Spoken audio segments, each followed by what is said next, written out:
20 yıllık evliyken eşim yakalandı. 16 senedir eşim cezaevindedir. Eşim imamdı.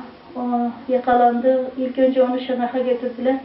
Şırnak'tan da Mardin'e, Mardin'den de Bingöl'e, Bingöl'den de Diyarbakır'a. Diyarbakır'dan da Siirt'ten de Batman'a getirdiler. 16. senesine girmiş, eşim cezaevindedir. Şu anda da Batman'dan onu sürgün etmek istiyorlar. Biz buradan kaldırılmasını istemiyoruz. Maddi imkanımız yoktur gitsek. Allah-u Teala bizim hakkımızı onlara bırakmasın. Herkes faydalanıyor bizimkimizin dışında. Biz ahiret gününde onlara davacı olacağız. Allah-u Teala hakkımızı hem bu dünyada hem o dünyada onlara bırakmasın. Eşim daha önce imamdı, görevden alındı. Ondan sonra yıllardır cezaevindedir.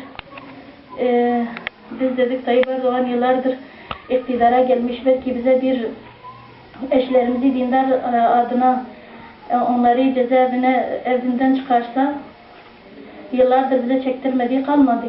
Dindarların başına getirmediği şey kalmadı. Şimdi de bizi sürgün etmek istiyorlar. Bizden ne istiyorlar? Eşimin kesinlikle buradan getirilmesini istemiyoruz.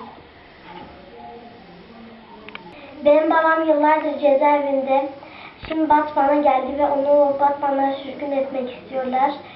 Benim okulum var. Eğer babamı buradan sürgün ederseler yıllar boyunca belki babamın yanına gidemem. Bu zulüm artık bitsin.